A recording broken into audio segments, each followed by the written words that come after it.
नमस्ते, जय हिंद प्यारे दोस्तों। आप सभी का स्वागत है आपके अपने परिवार विद्याग्राम में। कैसे हैं आप सभी लोग? तो आज की क्लास में आप सभी लोगों का सेंसस यानी जनगणना टॉपिक में स्वागत है।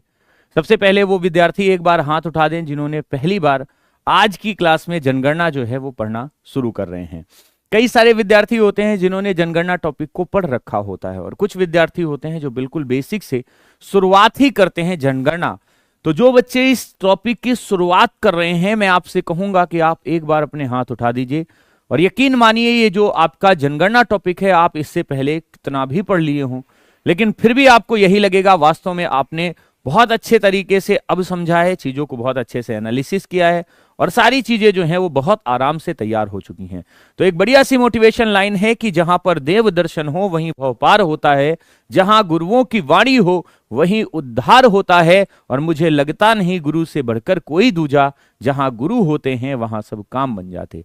तो प्यारे साथियों, स्वागत है आप सभी का। शुरू करेंगे आज से। टॉपिक आपका है जनगणना।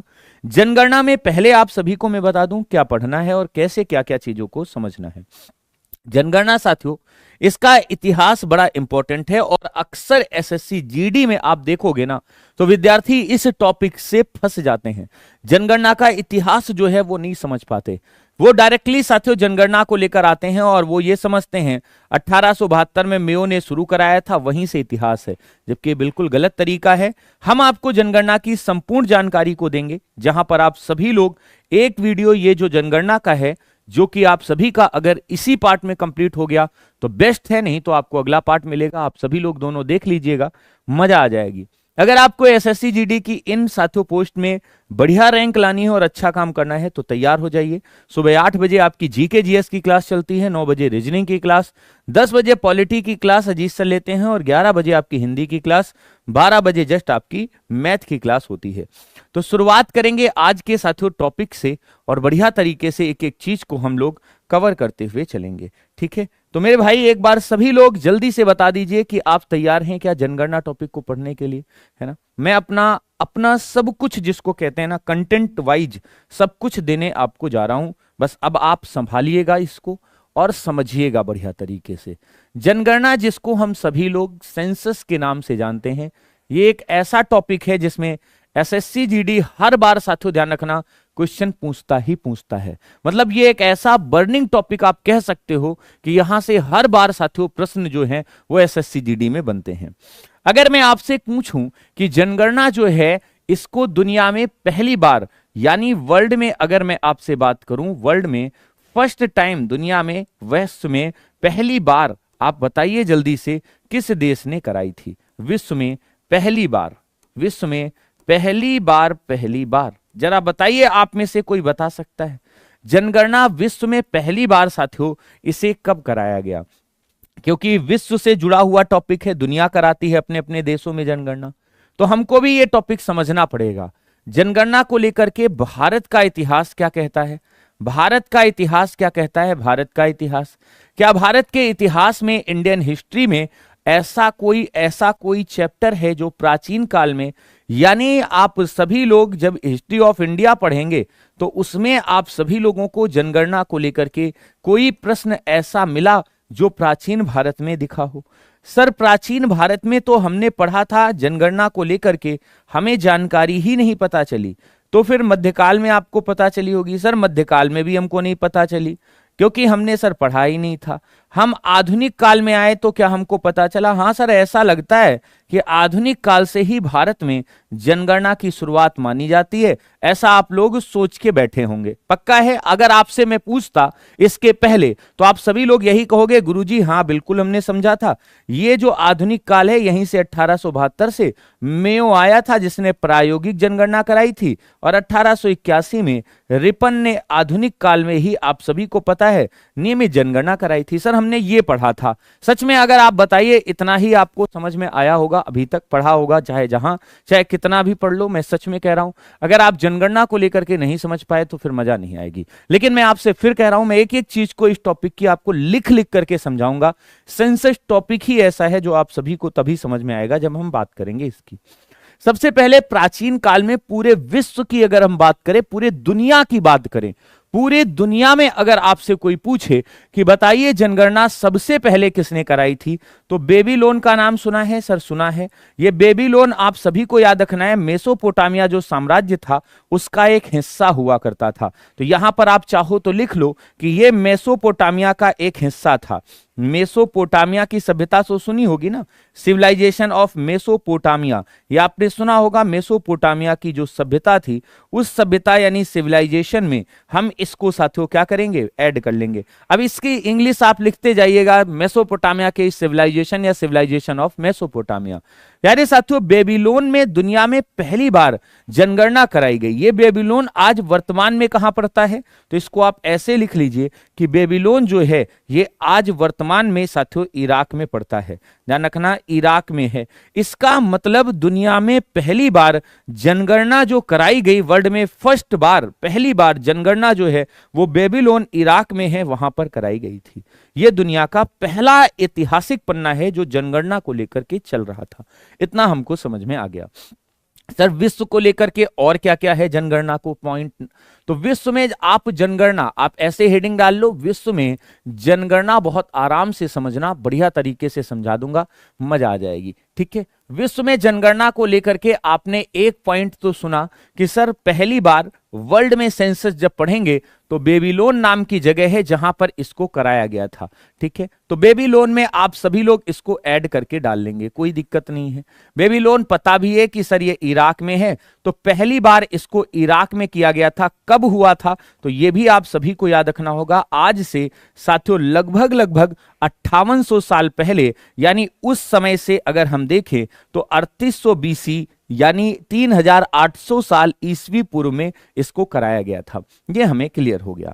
इसके बाद फिर हम आगे बढ़े तो दुनिया में जनगणना को लेकर के और कौन सा हमें उदाहरण मिला, तो साथियों इसको अगर देखें तो 1790 में अमेरिका ने, साथियों ये ईसवी है, 1790 एडी में अमेरिका ने साथियों जनगणना अपने देश में कराई थी। तो यहां पर आप सभी को अमेरिका को ऐड कर लेना है। अमेरिका ने साथियों ध्यान रखना क्या कराई, जनगणना कराई, जनगणना कराई।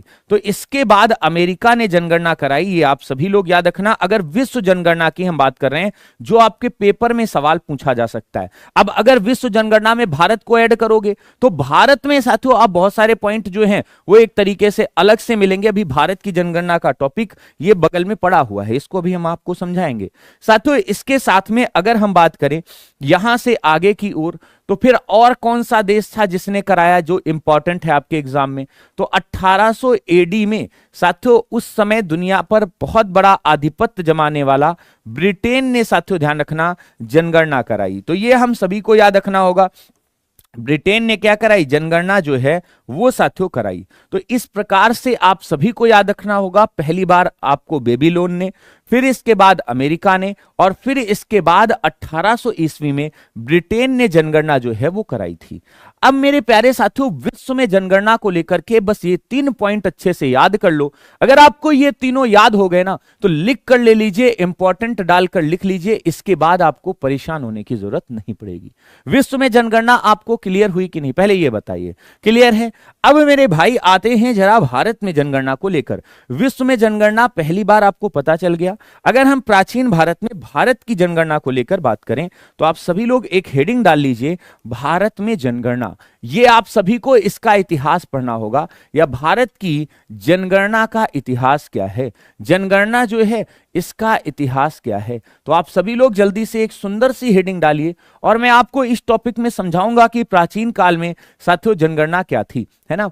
तो आप सभी लोग इसको आराम से ऐड कर सकते हैं, लिख सकते हैं सेंसस ऑफ एंशिएंट हिस्ट्री या सेंसस ऑफ इंडियन हिस्ट्री, मतलब भारत में साथियों जो जनगणना हुई उसका इतिहास क्या रहा।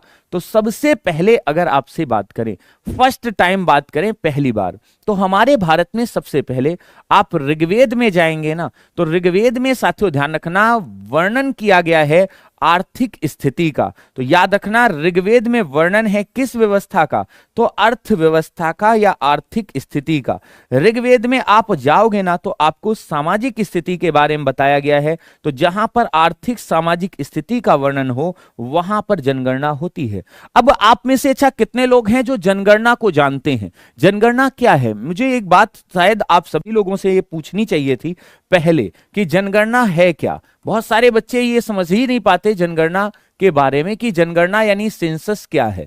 सबसे पहली हेडिंग है ये छोटी सी कि जनगणना क्या है, क्योंकि इसको जब क्लियर कर लोगे ना तो पीछे के जो पॉइंट हैं वो सारे बना लोगे। यूपी पुलिस हो, एसएससी जीडी हो, दिल्ली पुलिस हो, कोई भी एग्जाम हो जहां जनगणना आती है आपको इसके बाद कोई दिक्कत नहीं होगी। आप करके तो देखो। साथियों ध्यान से देखना, अब कुछ बच्चे कह रहे हैं 1872, मैं आपसे कह दूं अभी 1824 के बारे में आपको कुछ नहीं पता, अभी आपको 1827 के बारे में कुछ नहीं पता, जो भारत की ही जनगणना से जुड़े हुए टॉपिक हैं। समझ में आया? तो इनको आपने अभी नहीं पढ़ाए तो इसलिए पहले समझिए, बाद में 1872 लिखिए।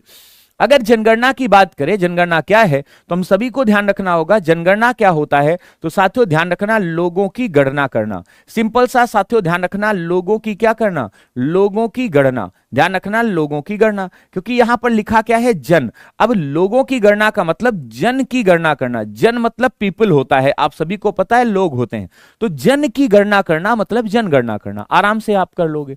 लेकिन प्यारे साथियों आगे चल करके हम इस जनगणना में जन की साथियों ध्यान रखना समाज की स्थिति, जन की आर्थिक स्थिति और साथियों बाकी चीजों की भी हम चीजें इसमें काउंट करने लगे। तो सामाजिक, आर्थिक और बाकी स्थितियां भी हम इसमें काउंट करने लगे तो जनगणना का एक हिस्सा जो है वो और व्यापक होता चला गया। इसमें जन के साथ समाज और उसकी स्थिति को भी हम ऐड करते हैं। आज आप जनगणना जब होती है तो आपसे पूछा जाता है आपके घर में कितनी मोटरसाइकिलें हैं, कार कितनी है, सरकारी नौकरियां कितनी हैं और बाकी सारी चीजें कितनी हैं, तो वो जनगणना में ऐड ऑन किया जाता है। ये हम सभी को ध्यान रखना चाहिए।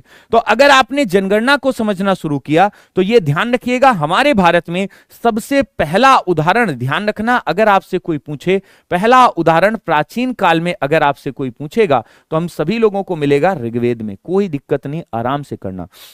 जनगणना के इतिहास में आप जाएंगे ना तो फिर इसका इतिहास ये कहता है कि हमारे भारत में आप मौर्य काल में आएंगे तो मौर्य काल में भी जनगणना कराई गई। मौर्य काल में जब चाणक्य के आप अर्थशास्त्र को पढ़ेंगे ना, चाणक्य का अर्थशास्त्र यानी चाणक्य की जो किताब है अर्थशास्त्र, उसमें जनगणना का उदाहरण दिया गया, या कह सकते हो कि इसमें जनगणना के बारे में जानकारी मिलती है। यानी जनगणना की जानकारी जो है वो साथियों ध्यान रखना इससे मिलती है। तो ये हमें प्राचीन काल से जनगणना की जानकारियां मिलती हैं। जनगणना भारत में सबसे पहला स्रोत ऋग्वेद को माना जाता है, फिर चाणक्य का अर्थशास्त्र। इसी तरीके से अगर आप मध्यकाल में जाएं, ये तो प्राचीन काल का उदाहरण था, इतना सब कुछ कंटेंट, ये वाला किसका हिस्सा था? तो हम सभी लोग कहेंगे प्राचीन काल में जनगणना को लेकर के हमारे पास दो बड़े एविडेंस हैं। एक तो ऋग्वेद में वर्णन किया गया और दूसरा साथियों मौर्य काल से इसकी जानकारी मिलती है। कुछ मामलों में अगर हम मध्यकाल में आ जाएं तो हम सभी को पता है मध्यकाल में प्यारे साथियों आप सीधे अकबर के चैप्टर पे जाएंगे और अकबर की एक किताब है या अकबर के समय लिखी गई किताब आईने अकबरी जो है उसमें इसका उल्लेख किया गया है। आईन ए अकबरी जो है उसमें आप पढ़ेंगे तो आप सभी को पता चलेगा ये अकबरनामा का तीसरा भाग है और इसमें साथियों उसकी आर्थिक व्यवस्था, उसके समाज की स्थिति इत्यादि का वर्णन किया गया है, अर्थात जनगणना के बारे में हमें जानकारियां मिलती हैं। ये आप सभी लोग याद रखना। तो जनगणना की जानकारी को लेकर के आप सभी लोग अकबर के चैप्टर में आ जाएंगे। तो मध्यकाल में कौन सा राजा था जिसके यहाँ के सबको याद रखना होगा कि भाई हमें जनगणना की जानकारियां मिलती हैं? तो आप तुरंत कहेंगे सर मध्यकाल में अकबर के समय से जनगणना की जानकारी मिली है। तो ये तो था प्राचीन भारत का, जहां पर आपको ऋग्वेद से जनगणना की जानकारी, फिर मौर्य काल में आपको चाणक्य के ग्रंथ से जानकारी मिली, फिर आप सभी लोग अकबर के समय आएंगे तो आर्थिक व्यवस्था में उसकी आईने अकबरी ने इसकी जानकारी को प्रेषित किया। अब आप सभी लोगों ने साथियों ये सारी चीजें पढ़ रखी हैं, तो फिर हम आते हैं आधुनिक काल और भारत की जनगणना। यहां पर आप हेडिंग डाल लीजिए, आप सभी को ध्यान रखना होगा आधुनिक काल यानी मॉडर्न, साथियों ध्यान रखना एज और भारत की जनगणना। याद रखना और भारत की क्या भाई साहब जनगणना, भारत की जनगणना। अब इसमें भी बहुत सारे विद्यार्थी हैं जिनको सिर्फ 1872 याद आता है, और सच पूछो तो 1872 भी उनको सही से नहीं पता होता है कि 1872 में मेयो ने जनगणना कराई थी तो किस आधार पर कराई थी, कुछ नहीं पता। ध्यान से समझना, सिर्फ अंधाधुंध फायरिंग करते चले जा रहे हो। यहां से एक कॉन्सेप्चुअल तरीके से समझो। सबसे पहले ध्यान रखना, अगर हम बात करें तो सर्वप्रथम, यहां पर आप सभी लोग लिखेंगे सर्वप्रथम भारत में आधुनिक काल में, या सर्वप्रथम आधुनिक काल में, भाई साहब नोट करते जाना, आधुनिक काल जो है इसमें सर्वप्रथम आधुनिक काल में यानी मॉडर्न पीरियड में 1824 में, 1824 में, 1824 में जेम्स प्रिंसेप ने इलाहाबाद में जनगणना कराई थी। जेम्स प्रिंसेप जो है, याद रखना, प्रिंसेप जिसने अशोक के अभिलेख पढ़े थे, इसने साथियों क्या किया, जेम्स प्रिंसेप ने इलाहाबाद में जनगणना कराई। याद रखना इस बात को, इलाहाबाद में क्या कराई, जनगणना कराई। ध्यान से सुनना आप सभी लोग, इलाहाबाद में क्या कराई, जनगणना कराई। इसको आप नोट डाल करके लिखेंगे। सबसे पहले जेम्स प्रिंसेप ने 1824 में जनगणना जो है वो कराई थी आधुनिक काल में। कहां पर, तो प्यारे साथियों आप नोट करके डाल लीजिए, सबसे पहले साथियों इसी ने कराई थी। ठीक है, अगर आपसे कोई पूछे मॉडर्न काल में सबसे पहले जनगणना किसने कराई, अब देखो अभी भी आ रहे हैं सर मॉडर्न काल में सबसे पहले लॉर्ड मेयो ने कराई थी। कूट कूट करके उत्तर गलत दोगे, सच में कह रहा हूं। अभी आपको पता नहीं है, अभी जब मेयो पे आओगे ना तो मेयो पे आकर पसीने छूट जाएंगे अपने आप, सबके साथियों भाव जो हैं वो आ जाएंगे एकदम सही तरीके से याद करने के मूड में। जो भाव होता है ना, भाव का मतलब होता है आपका एक तरीके से लगाव जिसको कहते हैं। अब कई सारे भाव होते हैं, कुछ लोग हो सकता है एक भाव वो होता है ना भाव खाने वाला, तो वैसा वाला। तो सबसे पहले साथियों ध्यान रखना, हम सभी लोग अगर पढ़ें तो प्यारे साथियों हम सभी को याद रखना होगा आधुनिक काल में जेम्स प्रिंसेप ने कराई थी। इसके बाद आगे चल करके आप सभी ने पढ़ा होगा 1827 में जेम्स प्रिंसेप ने ही साथियों बनारस में जनगणना कराई। यूपी के ही प्रयाग के बगल में बनारस में साथियों ध्यान रखना जनगणना जो है वो कराई थी, जनगणना कराई, जनगणना कराई। हालांकि ये जनगणना जो है वो प्यारे साथियों ध्यान रखना एक तरीके से एक एक छोटे छोटे हिस्से में कराई जा रही थी और इनके डेटा अब सुरक्षित नहीं है। बस इतना ध्यान रखिएगा कि ये याद रखना, इनके डेटा यहां पर आप नोट डालकर चाहे तो लिख लो, यहां पर ऐसे लिख लेना तीसरा पॉइंट बना करके, नोट डाल करके, जिससे आपको याद रहेगा। नोट में क्या लिखोगे साथियों, ध्यान रखना जो इलाहाबाद और बनारस में हुई जनगणना है, ध्यान से सुनना आप सभी लोग, इलाहाबाद व बनारस की जनगणना, ध्यान रखना वह बनारस की जनगणना, बनारस की जनगणना जो की गई थी वो डेटाबेस नहीं थी। जनगणना जो है वो साथियों कैसी थी, तो वो एक सामान्य तरीके से कराई गई थी, यानी सामान्य तरीके से साथियों ध्यान रखना हुई थी, तरीके से हुई थी, सामान्य तरीके से हुई थी, जिसका केवल ऐतिहासिक महत्व है, अर्थात इसको उन लोगों ने करा करके लिख लिया और छोड़ फाड़ के चले गए। ये बात आप सभी को ध्यान रखनी होगी। तो आधुनिक काल में इस प्रकार से जनगणना की शुरुआत हुई। अब आप सभी को पता होगा आखिरकार अंग्रेज 1824 से शुरू कर रहे हैं, तो इसके पहले मैंने आपको यह भी बताया था कि बताओ ब्रिटेन में जनगणना कब पहली बार शुरू हुई। ब्रिटेन में जनगणना को आप सभी लोग कमेंट में बताओ कब कराई गई थी। पीछे अभी आपने विश्व जनगणना पढ़ी थी, तो ब्रिटेन में जनगणना कब हुई थी, आप सभी लोग बताओ जल्दी से कमेंट बॉक्स में। जो बच्चे शुरुआत से आ जाते हैं उन्हीं को सारी चीजें समझ में आएंगी। जैसे मैं आपको बताऊं, मैं अभी पीछे शास्त्रीय नृत्य और लोक नृत्य टॉपिक पढ़ा के आऊं, बहुत सारे बच्चे बीच में आए, उनको नहीं समझ में आएगा। आज पहला टॉपिक है, आज शुरुआत से पढ़ लो, आज एक एक पॉइंट समझ लो, यहां से प्रश्न बनेंगे तब पेपर में आप इनको उड़ा पाओगे। अभी आपको वक्त है, समय है, सीखना है, मौका है, सब कुछ बदल दो। सच में कह रहा हूं, जब आप समझोगे तभी कर पाओगे। आधुनिक भारत में, और मैं आपको बताऊं अभी मैं आपको यह सब समझा रहा हूं, तो सोचो जब तुम्हारे भारत में आऊंगा तो तुमको कुछ नहीं छोड़ूंगा, ऐसे प्रश्न करा दूंगा ना कि आप खुद ही कहोगे नहीं वाह जी वाह सर हमको समझ में आ गया, समझ में आ। तो हम सभी लोगों को एक बात अच्छे से समझनी होगी कि हम पढ़ क्या रहे हैं और कितने लेवल का पढ़ रहे हैं। याद रखना है, इसको पढ़ने के बाद फिर नहीं पढ़ना पड़ता है। हम सभी लोगों ने पढ़ा था अंग्रेजों ने 1800 एडी में अपने देश में जनगणना जो है वो पहली बार कराई थी। और अगर आपको भूल गए हो तो आप सभी लोग जरा विश्व में जनगणना को लेकर ये डेटा समझ लो। सबसे पहले बेबीलोन में साथियों इराक में पड़ता है, 3800 बीसी में कराया था, आज से यानी 5800 साल पहले लगभग। फिर इसके बाद आधुनिक काल में बात करेंगे तो 1790 में अमेरिका ने कराया और 1800 ईस्वी में ब्रिटेन ने साथियों आधुनिक काल में जनगणना कराई थी। तो हमको यह कंफर्म हो गया कि आपके भारत में इस तरीके की जनगणना का क्रम रहा। अब साथियों इसी क्रम में भारत के कई क्षेत्रों में जनगणना कराई गई। तो नोट डालकर लिख लीजिएगा कि भाई इलाहाबाद जो प्रयागराज था, ध्यान रखना इलाहाबाद और बनारस के बाद, ध्यान रखना इलाहाबाद व बनारस के बाद, ध्यान रखना बनारस जो है इसके बाद, ध्यान रखना के बाद साथियों ढाका, ऐसे क्रम से बनाते चले जाना। ढाका जो कि कहां पड़ता है सर, बांग्लादेश में पड़ता है ढाका। इसके साथ मद्रास जो कि सेंट जॉर्ज फोर्ट पड़ता था, इत्यादि में भी जनगणना कराई गई। ध्यान से सुनना, इत्यादि में क्या कराई गई, जनगणना कराई गई। ध्यान रखना जनगणना जो है वो साथियों हुई, जनगणना हुई थी। तो ये क्रमिक एक तरीके से आप नोट्स बना सकते हैं कि इन जगहों पर भी जनगणना कराई गई। अब ये तो था साथियों उस समय का जनगणना का अलग अलग क्षेत्रीय साथियों आकलन। अब ढाका बांग्लादेश में पड़ता है, इसको आप दिमाग में रखिएगा, मैं आपको पहले भी बता चुका हूं।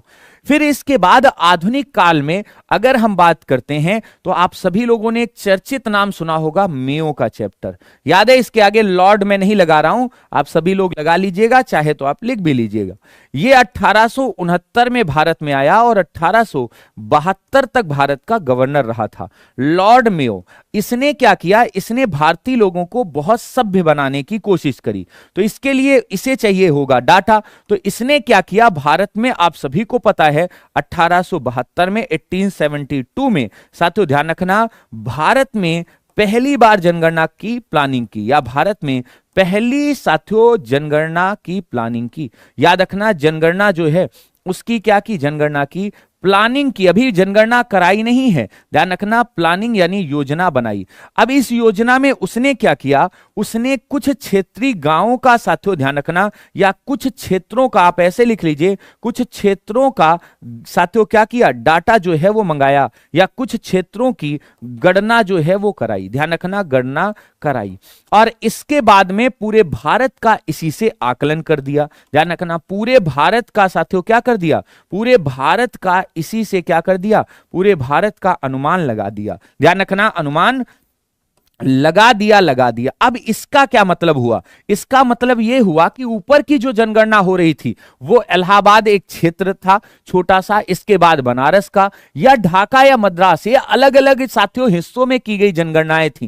इलाहाबाद में जैसे 1824 में कराई गई थी, इसी तरीके से बनारस में 1827 में कराई गई थी, ये सब अलग अलग थी। इसने क्या किया, पूरे भारत में 1872 में यह कहा कि मैं पूरे भारत की जनगणना करा रहा हूं। ध्यान से सुनिएगा, एक शब्द का महत्व तो है। ऊपर वालों ने दावा नहीं किया था जेम्स प्रिंसेप ने कि हमने पूरे भारत की कराई, इसने कहा कि मैंने पूरे भारत की गणना करा दी है। अब इसने क्या कहा, कैसे इसने कहा होगा, ऐसे होगा जैसे मान लो इसने 5 जिलों की जनगणना कराई, उन 5 जिलों से भारत के सभी जिलों का गुणा कर दिया, पूरे भारत का गुणा कर दिया, और अनुमान में जो संख्या निकल कर आई उसे कह दिया कि हमने पूरे भारत की जनगणना जो है वो करा दी। तो इसकी जनगणना जो है वो अनुमानित थी, इसीलिए इसको साथियों हम सभी लोग प्रायोगिक जनगणना कहते हैं, इसे प्रायोगिक जनगणना कहते हैं, प्रायोगिक या अनुमानित जनगणना कहते हैं। यह हम सभी लोग याद रखना, अनुमानित जनगणना।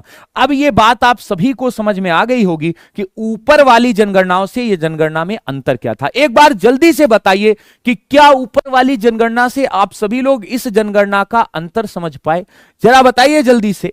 इसको अनियमित जनगणना भी कह सकते हो क्योंकि यह नियमित नहीं थी, ध्यान रखना। इसको क्या कह सकते हो, अनियमित भी कह सकते हो क्योंकि ये रेगुलेट नहीं थी। सबको पता है ये कैसी नहीं थी, तो भाई साहब ये आप सभी को पता है नियमित नहीं थी। एक एक शब्द का महत्व है, अनियमित जनगणना भी आप इसे कह सकते हो। तो ये मेयो का चैप्टर था जहां से जनगणना के डेटा को लेकर के आपने पूरे भारत की जनगणना को करा दी। अब 1872 की जनगणना में कुछ दोष भी देखने को मिलेंगे, तो नोट डालकर लिख लीजिए। 1872 की जो जनगणना है, ध्यान रखना 1872 की जनगणना जनगणना, इसमें क्या क्या नहीं था। ध्यान रखना 1872 की जनगणना में साथियों जम्मू कश्मीर, इनको आप नोट करते जाइएगा, जम्मू कश्मीर इसकी जनगणना ही नहीं कराई गई, प्रयोग भी नहीं कराया गया साथियों। इसके बाद फ्रांसीसी और पुर्तगाली क्षेत्रों को छोड़ दिया गया था, फ्रांसीसी व पुर्तगाली क्षेत्रों की जनगणना नहीं कराई गई थी। पुर्तगाली जो क्षेत्र थे, ध्यान रखना, इनकी गणना नहीं कराई गई, इनकी गणना क्या कराई गई, नहीं कराई गई, गणना नहीं हुई, ध्यान रखना नहीं हुई। इसका मतलब इसको हमने मिस कर दिया, ध्यान रखना, इसका मतलब इसको हमने क्या कर दिया, कराया ही नहीं। बात समझ में आ? तो 1872 में जो मेयो की जनगणना थी उसमें हमको कई दोष मिलते हैं, इसीलिए 1872 की जनगणना जो है इसको साथियों ध्यान रखना दोषपूर्ण जनगणना भी कह देते हैं। तो इसको आप नोट कर देना, दोषपूर्ण जनगणना है, इसको हम सभी लोग लिखेंगे भाई साहब। इसमें मतलब पूरी डाटा जो जनगणना को लेकर रूल रेगुलेशंस हैं वो सब नहीं थे, इसीलिए इसको क्या बोल देते हैं, दोषपूर्ण जनगणना। इसको हमने क्या कर दिया था, छोड़ दिया था, यह हम सभी को ध्यान रखना होगा। ठीक है, एक बच्चा है नाम है माही, कह रहा जॉर्डन मम्मी कसम से क्या चुप ना रहा करो। अरे भाई साहब, है ना, पढ़ लो, याद रखना, नहीं तो आज तो समझ में आया। सर मेयो वाला थोड़ा सा समझा सकते हैं? बिल्कुल समझा सकते हैं। मेयो को आप देखो ना, लॉर्ड मेयो 1869 में बना था भारत का, सबको पता है, गवर्नर जनरल। इसके बाद उसने भारत में पहली बार जनगणना जो है उसकी प्लानिंग कराई और कुछ क्षेत्रों की गणना कराकर पूरे भारत से इसका गुणा कर दिया। इस प्रकार से उसने, आप सभी को पता है, अनियमित जनगणना करा दी। 1872 की जनगणना में जो दोष आप सभी को दिखेंगे वो सामने हैं, जम्मू कश्मीर, फ्रांसीसी और पुर्तगाली क्षेत्रों को छोड़ दिया गया था, इसीलिए साथियों ध्यान रखना इसे दोषपूर्ण जनगणना कहते हैं। बताओ क्लियर है कि नहीं, मजा आया कि नहीं? एक बात मुझे सच सच बताइए, अगर मैं भारत की जनगणना को लेकर केवल आपसे बात करूं, केवल भारत की जनगणना को लेकर, भारत के सेंसस को लेकर मैं बात करूं, तो आप मुझे क्लियर करके बताइएगा कि क्या आप बता पाएंगे भारत में सबसे पहली बार, प्रथम बार प्राचीन काल में जनगणना कब कराई गई थी? कोई भी बच्चा बता दे, क्या ये सब कुछ कंफर्म है? प्राचीन काल में, मध्य काल में जनगणना कब कराई गई, आधुनिक काल में जनगणना को लेकर के आप सभी लोग क्या बता पाएंगे कि भाई साहब 1824 में क्या हुआ था, 1827 में क्या हुआ था? क्या आप ये सारी चीजें बता पाएंगे? क्या 1872 में मेयो की जनगणना जो हुई थी उसके दोष आप बता पाएंगे? आधुनिक काल में आप सभी को बताना था दुनिया के देशों में कब और किस किस ने जनगणना कराई थी, क्या ये बता पाओगे? सारी बात बताना मुझे एक बार, क्या क्लियर है, बता पाओगे? जल्दी से बताओ, सभी लोग बता लोगे? अगर आपको ये सब कुछ कंफर्म है तो मेरे भाई फिर आप जनगणना का बेस तैयार कर चुके हो। यहां तक जनगणना का साथियों ध्यान रखना, आप सभी लोग इतिहास पढ़ रहे थे, जनगणना का इतिहास पढ़ रहे थे, जिसको आप बेस कहते हैं। यदि आपका बेस मजबूत है तो आप आराम से जनगणना कर पाओगे, याद रखना सबकी सब चीजें। अगर अब बात करें हम साथियों लॉर्ड रिपन की जनगणना, हेडिंग डाल लो आप सभी लोग, लॉर्ड रिपन, लॉर्ड रिपन और भारत की पहली साथियों नियमित जनगणना। लॉर्ड रिपन आप सभी को पता है 1880 से लेकर 1884 तक भारत का साथियों वायसराय बनकर आया था, सबको पता है। लॉर्ड रिपन के चैप्टर में जब आप आओगे तो इसको उदार कहा जाता है, बड़ा मतलब एक तरीके से सिंपल साथियों गवर्नर जनरल था, उदार था।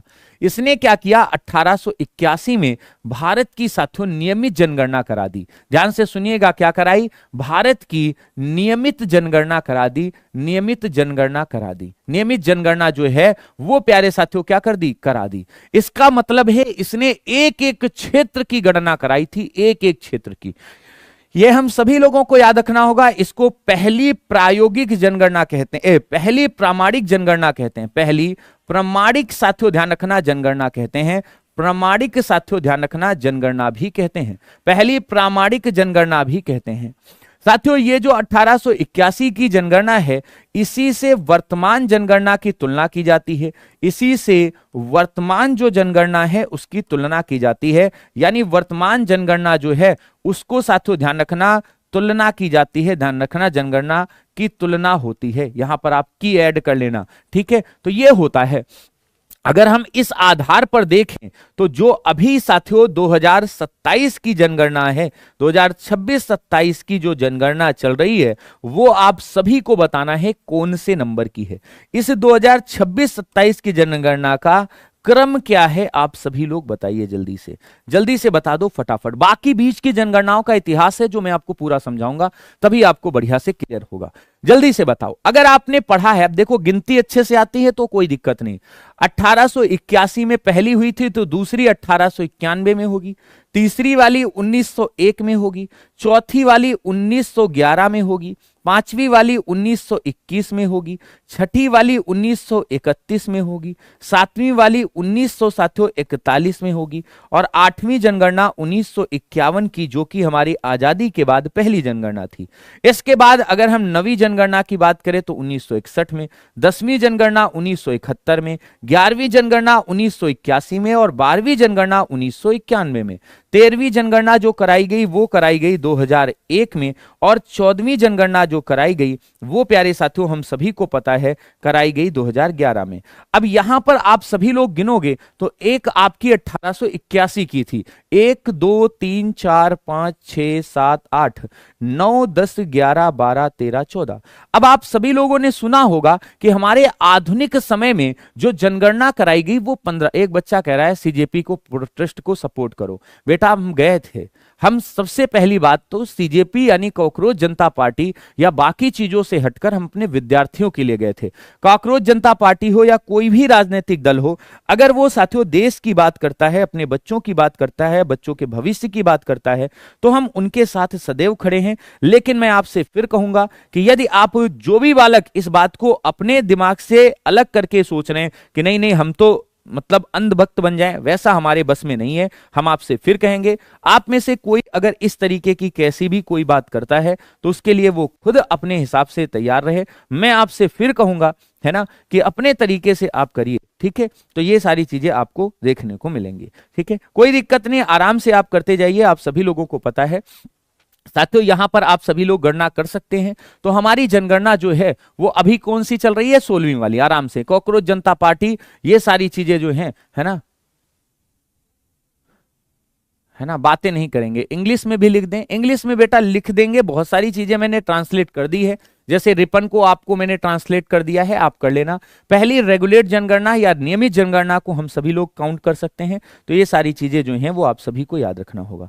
क्लियर है? तो ये सारी चीजें आप सभी लोगों को क्या करनी है, काउंट कर लेनी है, ठीक है। अगर आप आगे बढ़ें, इसको आप सभी लोग ध्यान से देखें। हाँ, 15वीं जनगणना के रूप में हम सभी लोग 2011 की जनगणना को काउंट करते हुए चलेंगे, ठीक है।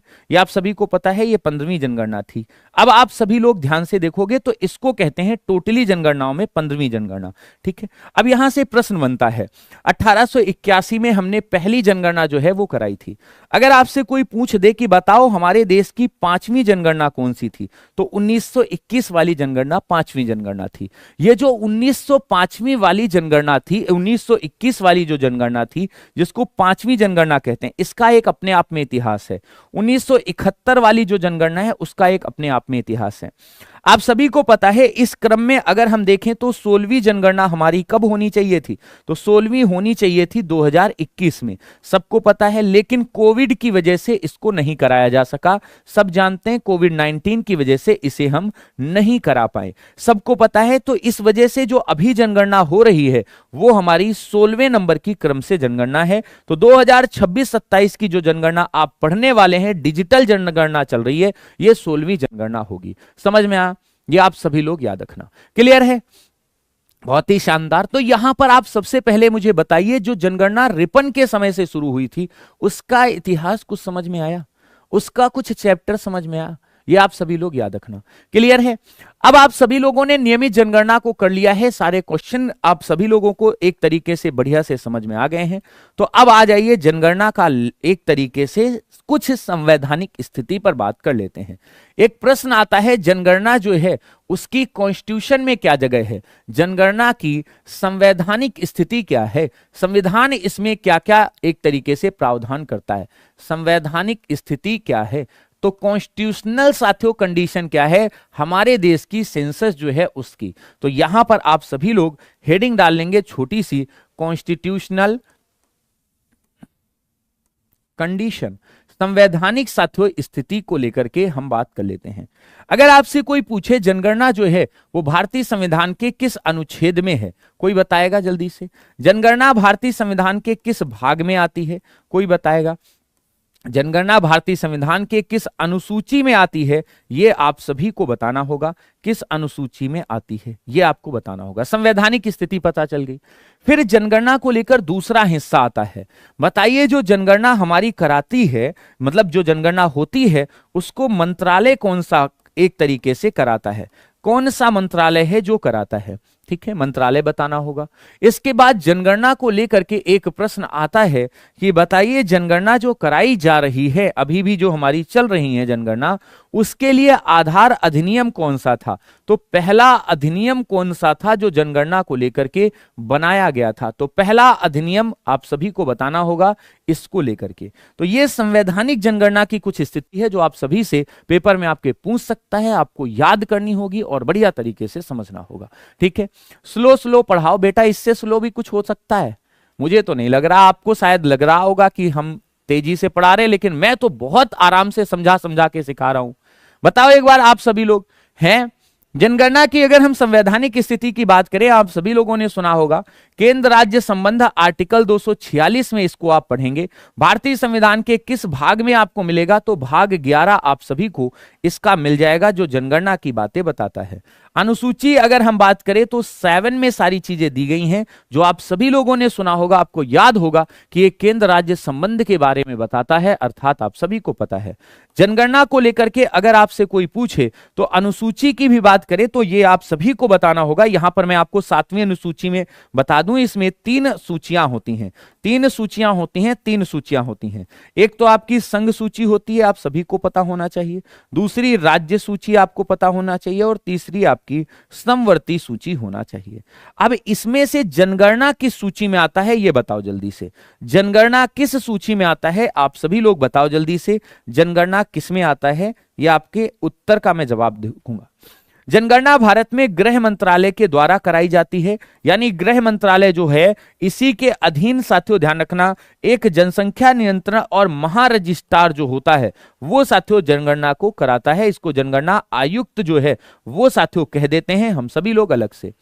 जनगणना को लेकर जनगणना अधिनियम आप सभी को याद रखना होगा, पहली बार पारित किया गया था। और जनगणना अधिनियम कब पारित किया गया? तो यह पारित किया गया था 1948, जो भारत में जनगणना को लेकर एक आधार अधिनियम बना हुआ है, अर्थात इसी के बारे में आप सभी लोग पढ़ेंगे। ठीक है, अगर हम बात करें प्यारे साथियों संघ सूची, राज्य सूची या समवर्ती सूची, तो जनगणना जो हमारी है वो संघ सूची में आती है, ये हम सभी को याद रखना होगा। तो जनगणना किस में आती है? तो संघ सूची में आती है, ये हम सभी को ध्यान रखना होगा। क्लियर? तो अब जनगणना को लेकर के जो संवैधानिक स्थिति है वो आप सभी को क्लियर हो गई होगी। जनगणना को लेकर अभी वर्तमान में अगर गृह मंत्रालय की बात करें तो हमारे मोटा भाई यानी अमित शाह जी जो हैं वो साथियों इसको लेकर के अपने रूल कानून नियम चला रहे हैं, मतलब उनके द्वारा या उनके निगरानी में भी साथियों ध्यान रखना ये सब कुछ चल रहा है। क्लियर?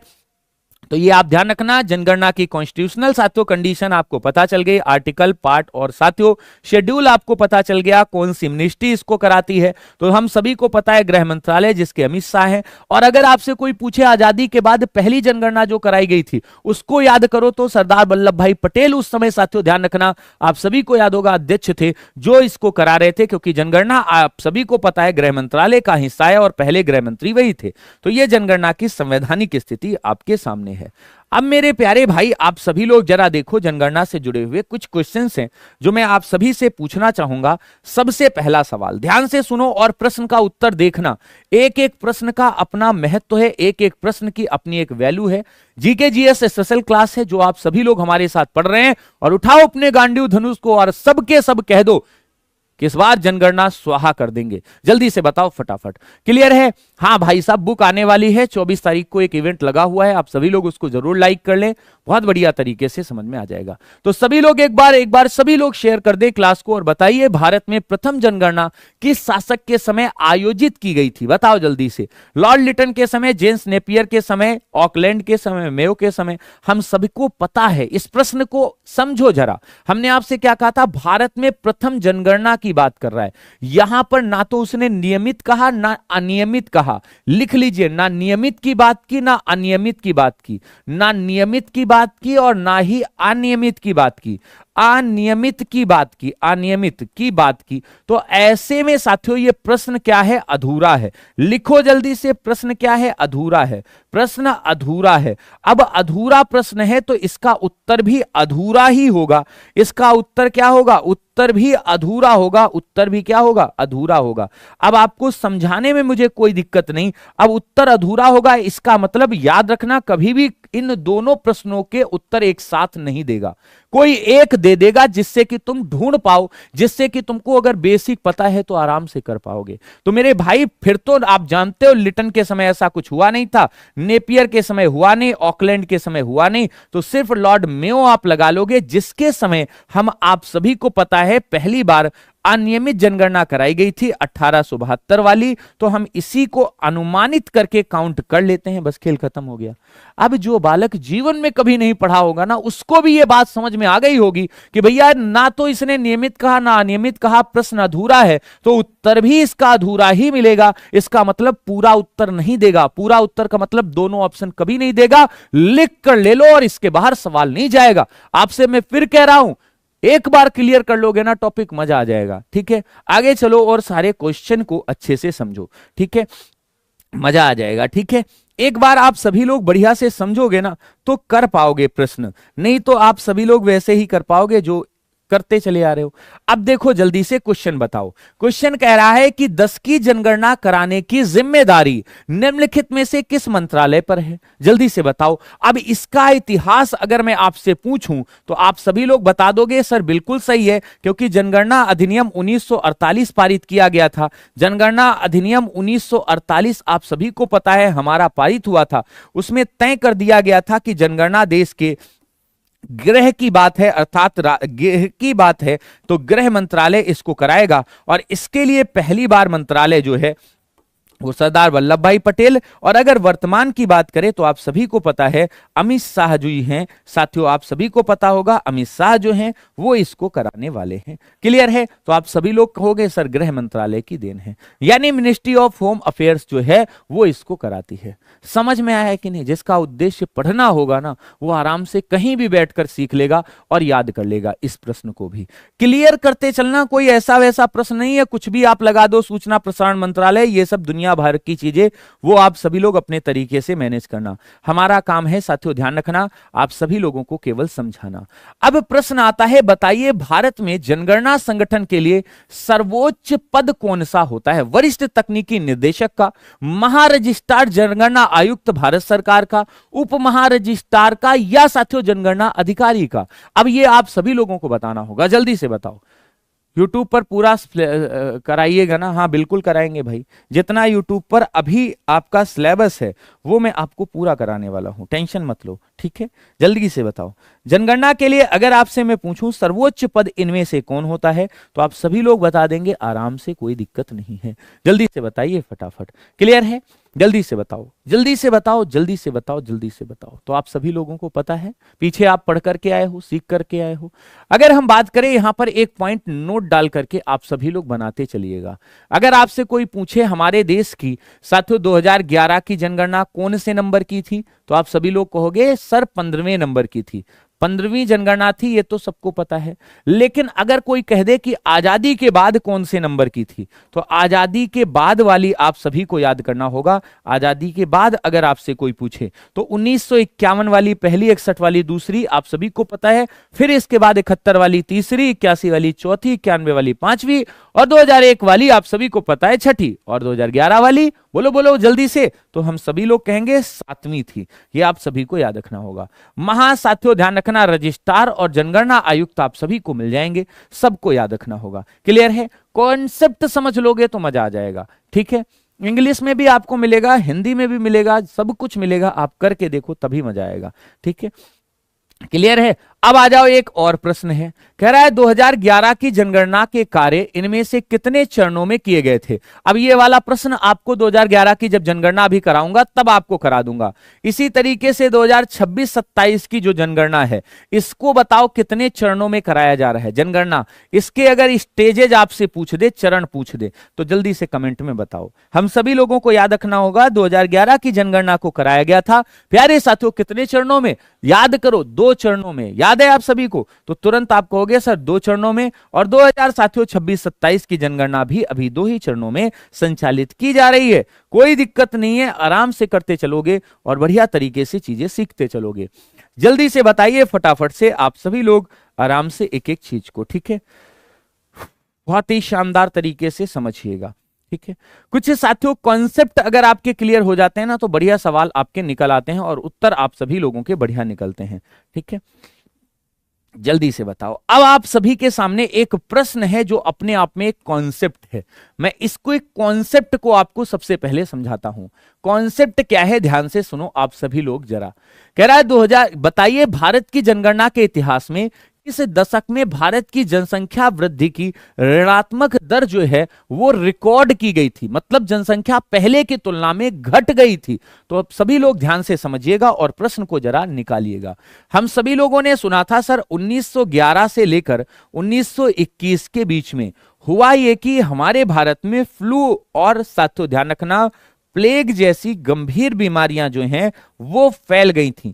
इन बीमारियों की वजह से लोगों की जान जो है वो भारी मात्रा में साथियों चली गई, अर्थात 1 करोड़ से अधिक लोग जो हैं 1.02 करोड़ लोग जो हैं वो साथियों ध्यान रखना मारे गए थे, ध्यान रखना मारे गए। तो इस बीच में जनसंख्या दर जो है वो प्यारे साथियों ऋणात्मक हो गई थी, यानी आप ये कह सकते हो कि हमारे भारत में जनसंख्या की दर जो है वो प्यारे साथियों क्या हो गई थी, तो ऋणात्मक हो गई थी। तो आप सभी लोग कहोगे 1911 से 1921 के बीच की जनसंख्या दर क्या हो गई, ऋणात्मक हो गई थी।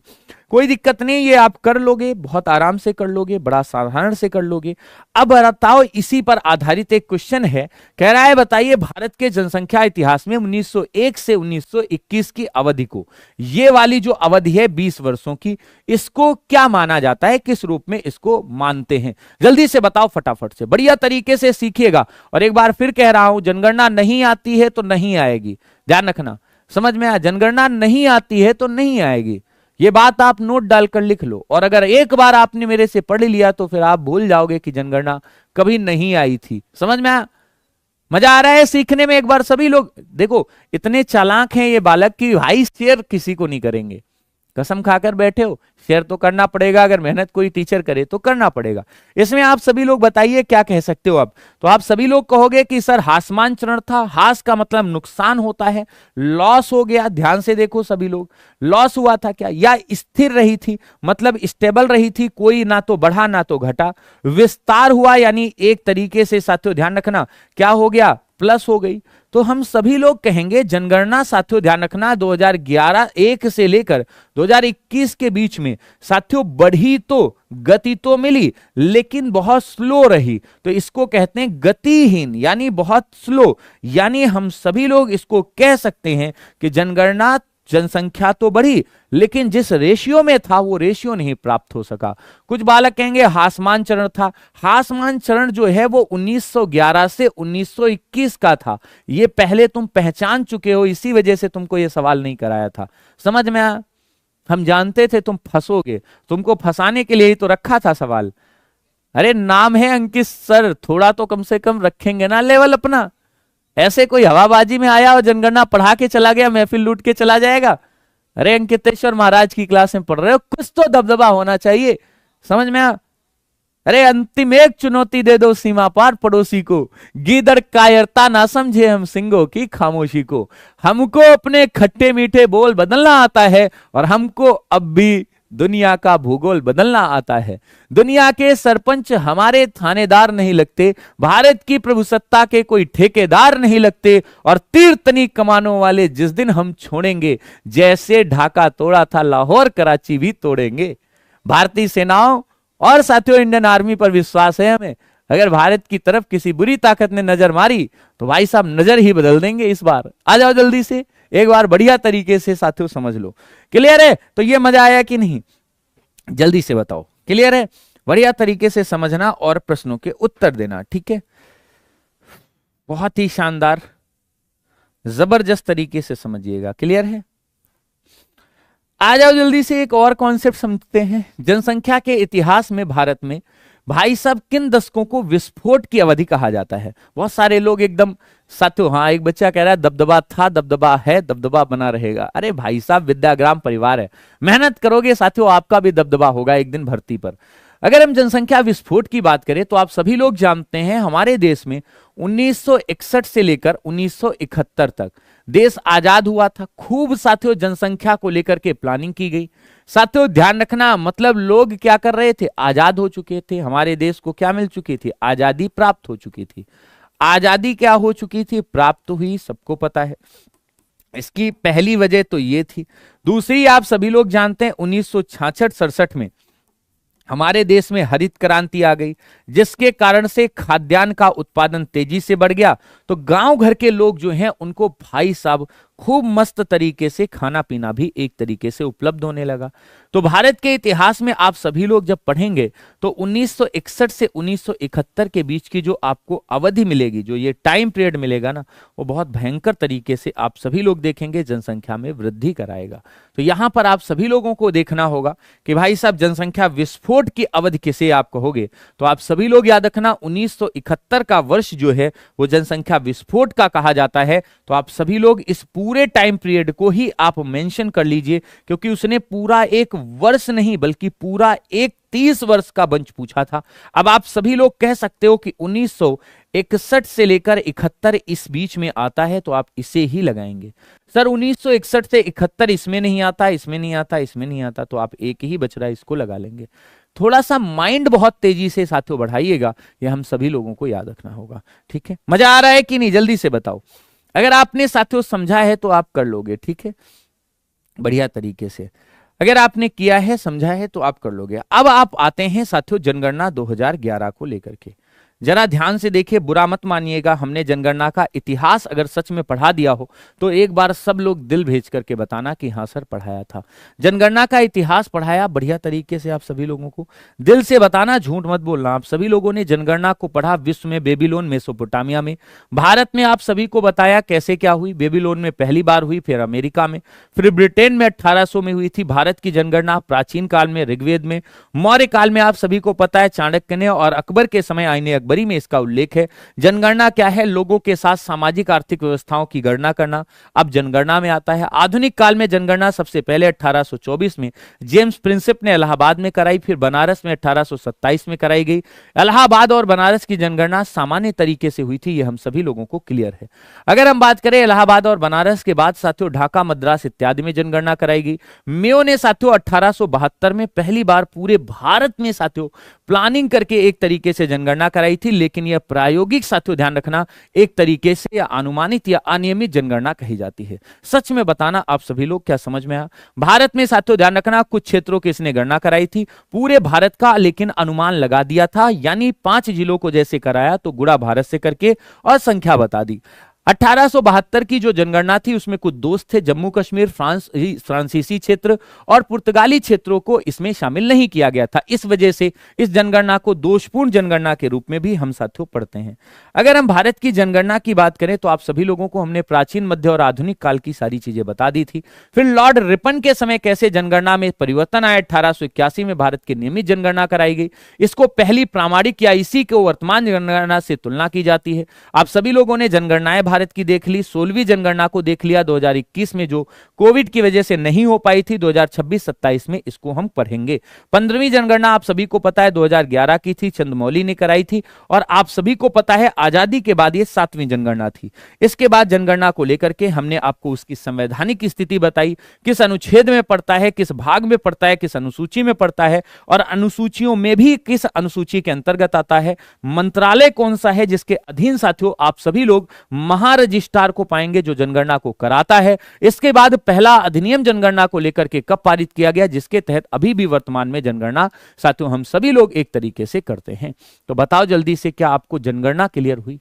मेरे भाई आप सभी लोगों को पता है कि मैंने अपना काम ईमानदारी से कर दिया, अपना काम हो गया, मैंने क्वेश्चन भी करा दिए। अब मैं आपको कराऊंगा कल भारत की जनगणना 2011 के सारे आधुनिक डाटा, इसके साथ 2026 और 27 के क्वेश्चन भी कराऊंगा। लेकिन उसके लिए चाहिए होगा मुझे आप सभी लोगों का एक प्यारा सा कमेंट क्लास खत्म होने के बाद, जो आप मुझे करके बताएंगे। ठीक है, मजा आया? एक बार सच सच बताना, झूठ मत बोलना। एसएससी जीडी के जवाब भारत बैच में आएंगे हमारे साथ पढ़ने के लिए। तो आप सभी लोगों को मैथ आपको आदित्य सर और अनुराग सर कॉम्बिनेशन आपको मिल रहा है। कुछ टॉपिक आदित्य सर ने भी पढ़ाए हैं, अनुराग सर भी पढ़ा रहे हैं अभी। रीजनिंग आपको पुलकित सर पढ़ा रहे हैं, इंग्लिश आपको जय सर पढ़ा रहे हैं, हिस्ट्री आपकी मैं अभी ले रहा हूं, सुबह 9 बजे अभी क्लास होगी। इसके बाद पॉलिटी ज्योग्राफी दीपक सर की क्लास है। स्टैटिक जीके जो मैं ही पढ़ा रहा हूं उसमें भी आपको मैं ही पढ़ाऊंगा, इकोनॉमिक्स में पढ़ाऊंगा। हिंदी आपको मोहित सर पढ़ा रहे हैं, जो कि आप सभी को पता है, क्लास ले रहे हैं। इसके बाद करंट अफेयर्स आपको शुभम मैम और साइंस आरती मैम आपको पढ़ा रही हैं। ये बैच आप सभी लोगों को विद्याग्राम एप्लीकेशन से ले लेना है, इसको आप डाउनलोड कर लीजिए और वहां से आप सभी लोग हमारे साथियों इस एसएससी जीडी के भारत बैच से जुड़ जाइए। तैयारी के लिए साथियों बार बार समय नहीं होता है, एक ही बार समय होता है और एक ही बार माहौल बनता है। अगर आपने इस बार माहौल बना लिया है ना, तो इसको छोड़ना मत किसी भी कीमत पर। सुबह 8 बजे कसम खा करके बैठ जाओ कि नहीं यार बिल्कुल स्टैटिक जीके एसएससी जीडी में आप सभी लोग जानते हैं 7 से 8 क्वेश्चन हर बार पूछे गए हैं और इन सभी प्रश्नों का बिल्कुल एकदम अच्छे से निचोड़ मैं यहां कराने वाला हूं। मैं आपसे फिर कह रहा हूं कि पढ़ो वहीं जहां पर तुम्हें समझ में आए, पढ़ो वहीं जहां से तुम्हारा दिमाग विकसित हो, पढ़ो वहीं से जहां पढ़ने के बाद तुमको ये फील है वाकई में कुछ गया है अंदर। ऐसे नहीं कि आए और चले गए और खेल खत्म, वो वाली ये क्लास नहीं है। एसएससी जीडी फाउंडेशन बैच है, जब किसी टॉपिक में घुसूंगा ना तो उसकी तह तक आपको समझा के ले चलूंगा और यही आपको विद्याग्राम परिवार के एक एक टीचर में मिलेगा। तो प्यारे साथियों कोशिश यही करना कि एक एक चीज को अच्छे से समझना, सीखना और उसको अप्लाई करना अपने नोट्स में। और जब तक आप सारे के सारे ये नहीं करोगे ना तो सिलेक्शन तो भाई साहब छोड़ो, आपको समझ में नहीं आएगा कि जीएस कैसे पढ़नी है, या आपने नोट्स नहीं बनाए या कॉन्सेप्ट नहीं समझा तो फिर चीजें बेकार होंगी। ठीक है, बाकी आप सभी लोगों का आज के लिए इतना ही। अब आप सभी लोग क्लास को लाइक करना और क्लास खत्म होने के बाद एक अच्छा सा कमेंट करके चले जाना, मजा आ जाएगी। पुलकित सर की रीजनिंग की क्लास शुरू होने वाली है, तो सभी लोग जल्दी से वहां जाना और एक बार जय हिंद बोलना। जय हिंद, जय भारत।